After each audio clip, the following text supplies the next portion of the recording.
As a young child, she witnessed something that left a very strong impression, a ghost who felt completely comfortable in the apartment.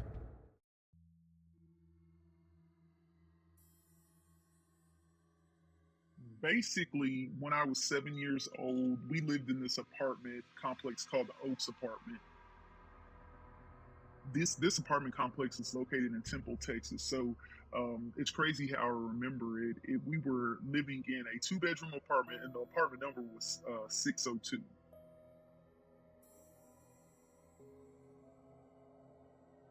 It was at the time it was just three of us. My older sister, which was 9, I was 7, and then my younger sister, which was 5 at the time. My mom was pregnant with my baby sister. My dad was an over the road truck driver, so basically he would kind of dip in and dip out, but he wouldn't be at home like consistently because of his job. So at this point, my mom, she would basically do everything that she needed to do for us. So this particular morning, she got us up, cooked breakfast, sat us down at the table. We were eating, and of course, she gave us the whole spiel. Don't answer the door, don't answer the phone. If you need anything, basically, you know my work number, so you guys can call. So, hugged and kissed her. She left, locked the door. Once we were done eating, we kind of just went over to the living room to watch cartoons.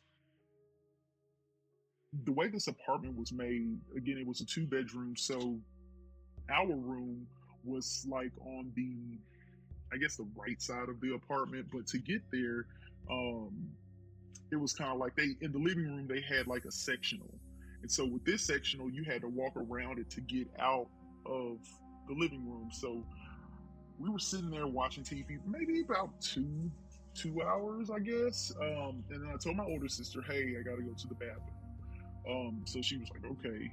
So I get up and I'm walking around the sectional,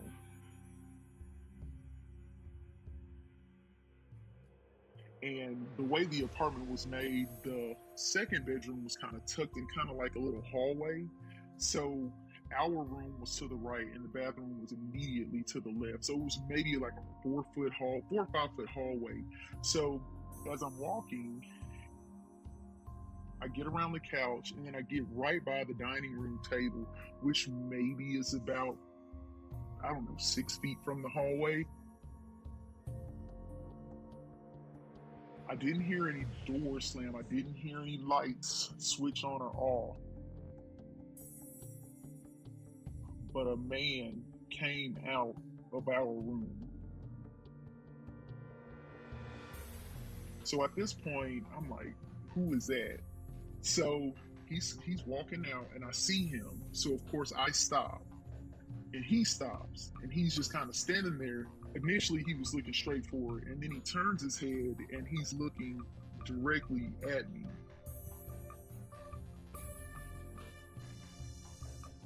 So we're just kind of staring at each other.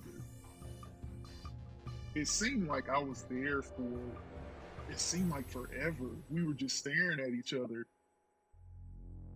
And then he just kind of looked away, looked right back straight, and just walked in the bathroom.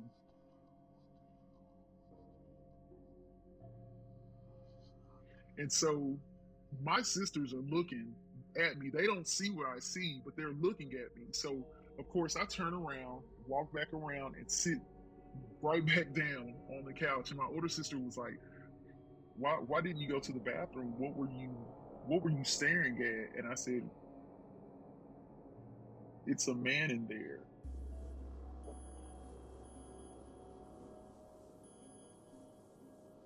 That was the last thing we said. We were terrified. Like, we were so afraid. Like, my older sister didn't even want to get up and call my mom because the phone was like on the other end of like the apartment. So we sat there, and then my mom got home probably around like 3 or 4. Nobody moved. Like, we were in the same spot.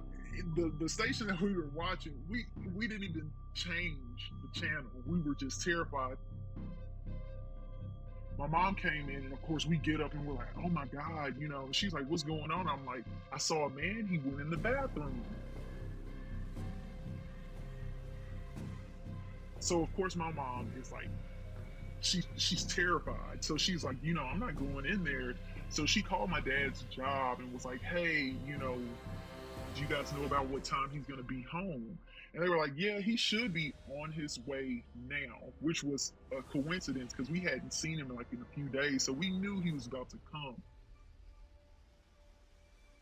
So when my dad gets there, I think he probably got there a couple hours after my mom did. So my mom was like, hey, you know, she said she saw a man in the bathroom. We hadn't even been in there. So of course my dad goes in our room first. He's like looking around. He was like, nothing has been touched in there. So then he goes to the restroom.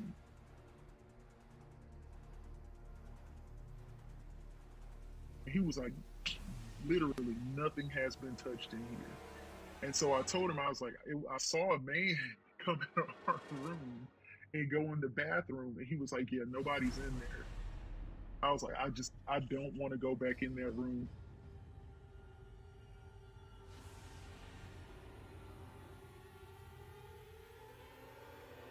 Again, I was 7. So this guy was a grown man. He had to been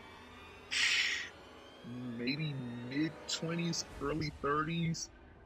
He looked like he was probably about my dad's height. My dad is about 6'2", 6'2" and a half. He had like an athletic build. If I could describe his body, like he wasn't a fat man, but he wasn't super skinny. Like he had like pecs, and you could kind of see like his stomach was a bit toned. He had blonde hair, and he had like blue eyes, but his hair it wasn't like shaved, but it wasn't long. It was just like enough that you could like run your. That's what it looked like. He would just run his fingers through his hair, and whenever he stood there, he kind of stood like with his chest out and kind of like his arms, like kind of like when you turn to the side. That's exactly how he looked. He didn't have any shoes on. He looked like he was about to go take a shower. He didn't have any facial hair. So he was a to me, he looked like a pretty young man, but he was blonde hair, blue eyes.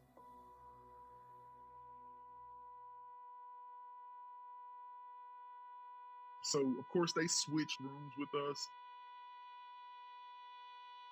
and they moved us into their bedroom. Eventually, my mom had my little sister, my baby sister, and we moved into another house. And then that happened when I was 7. So when I was about 14 or 15, I played basketball. So we went on an overnight like basketball tournament.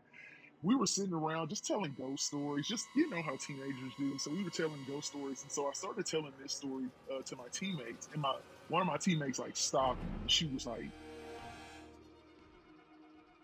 "Did he look like this?" Like she described his hair, his eye color, his body build. She was like, he had a white towel wrapped around his waist, like he was about to go take a shower. And we just stared at each other. Like I couldn't move until he like turned away, and then I could move.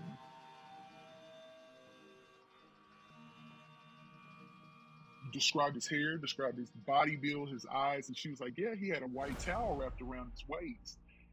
And she was like, "Yeah, we lived in the Oaks apartments around that time." And I said, "Well, we were in apartment 602." And she was like, "Well, we were in the same building. We lived in that same building."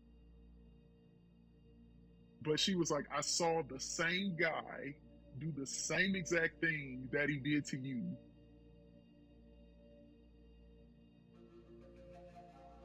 I knew he was real, but I couldn't see through him. Like I couldn't see the wall through him. But I knew that he wasn't real. If that makes sense. How it kind of looks kind of fuzzy sometimes. That's what he looked like. But I was like, I know nobody's in there.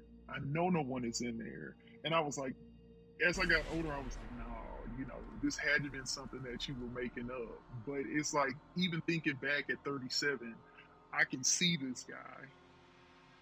And I'm like, and back then I used to say, oh God, it looked kind of like a powder vision. Like it was kind of fuzzy.